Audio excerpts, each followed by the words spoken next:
အားလုံးပဲမင်္ဂလာပါခင်ဗျာမနေ့ကဘောလုံးလောကမြန်မာဘောလုံးလောကနဲ့ပတ်သက်ပြီးလှုပ်လှုပ်ခတ်ဖြစ်သွားတဲ့တဲ့ရင်ကတော့မြန်မာလက်ရွေးစင်တင်ရဲ့တင်ကောင်းဆောင်မောင်မောင်လွင်လက်ရွေးစင်တင်ကစားသမားဘဝနဲ့နားယူပြီးလို့သူ Facebook အကောင့်ကနေကြီးညာခဲ့တဲ့တဲ့ရင်တစ်ခုကြောင့်မြန်မာဘောလုံးလောကမှာတော့ဝေဖန်တန်တွေအမြင်မတူတာတွေအများကြီးထွက်ခဲ့ပါတယ်မောင်မောင်လွင်ကပြီးခဲ့တဲ့ရက်ပိုင်းကယေဒနာပုံနဲ့ပွဲစဉ်မှာ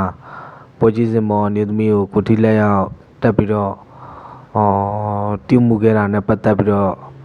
ဘောလုံးပွဲချုပ်ကသူ့ကိုတစ်တန်ချမှတ်ခဲ့တာကိုသူ့အနေနဲ့ကာကွယ်မရဘူးလို့ခံစားမိတဲ့အတွက်အခုလိုနားယူဖို့ဆုံးဖြတ်ခဲ့တာဖြစ်ကြောင်းသူရဲ့ Facebook အကောင့်မှာတင်ထားပါတယ်သူအနေနဲ့ကလည်းဘောလုံးကိုသူ့တက်တန်ရဲ့3ပုံ2ပုံလောက်ကိုကြိုးစားခဲ့ရတာဖြစ်တဲ့အတွက်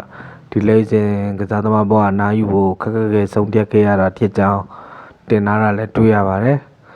မောင်လွင်ကတော့မြန်မာအသင်းမှာတော့တော်တော်လေးအားကိုးရပြီးတော့တော်တော်လေးကောင်းတဲ့ကစားသမားပါဒါပေမဲ့သူအနေနဲ့ကတော့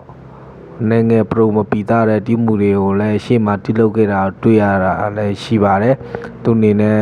ပြီးခဲ့တဲ့မြန်မာလက်စဉ်တင်ပွဲစဉ်တွေမှာကစားပရိသတ်တွေနဲ့ရန်ထစ်ခဲ့တဲ့အတွက်လက်ကလေးထောင်ပြတာတို့ပါလုပ်ခဲ့တဲ့အတွက်သူအနေနဲ့အသင်းကောင်းဆောင်ရာထူးကနေကြံဖယ်ခံရတာတို့ပါလို့လည်းရှိခဲ့ပါတယ်သူအနေနဲ့စိတ်ကူတာနိုင်ငံ control ပိုလုပ်နိုင်တော့တော်တော်လေးကောင်းတဲ့ကစားသမားတစ်ယောက်ဖြစ်လာမှာပါအခုလည်းသူအနေနဲ့ယေဒနာပုံတင်တဲ့ပွဲစဉ်မှာတော့ပရိသတ်တွေကမျိုးသမီးတစ်ယောက်ကသူ့ကိုမေးရောအမျိုးဆဲပြီးတော့လူမျိုးခေါ်ကြတာတွေလုပ်တဲ့အတွက်သူအနေနဲ့နိုင်ငံစိတ်မထိန်နိုင်ပဲလုံးမိခဲ့တယ်လို့လည်းဝန်ခံထားပါတယ်ဒီတော့ကြောက်လဲမြန်မာနိုင်ငံဘောလုံးပွဲချုပ်ကသူ့ကိုကာကွယ်မပေးဘူးလို့ခံစားရတဲ့အတွက်ကစားသမားဘဝနဲ့နားယူတယ်လို့လည်းတင်ထားပါတယ်အဲ့ဒီဒါနဲ့ပတ်သက်ပြီးတော့ပရိသတ်တရားရောဘယ်လိုများထင်မြင်ယူဆတယ်လဲဆိုတာကိုကွန်မန့်မှာမှတ်ချက်လေးတွေရေးပေးခဲ့ဖို့ဖိတ်ခေါ်ပါတယ်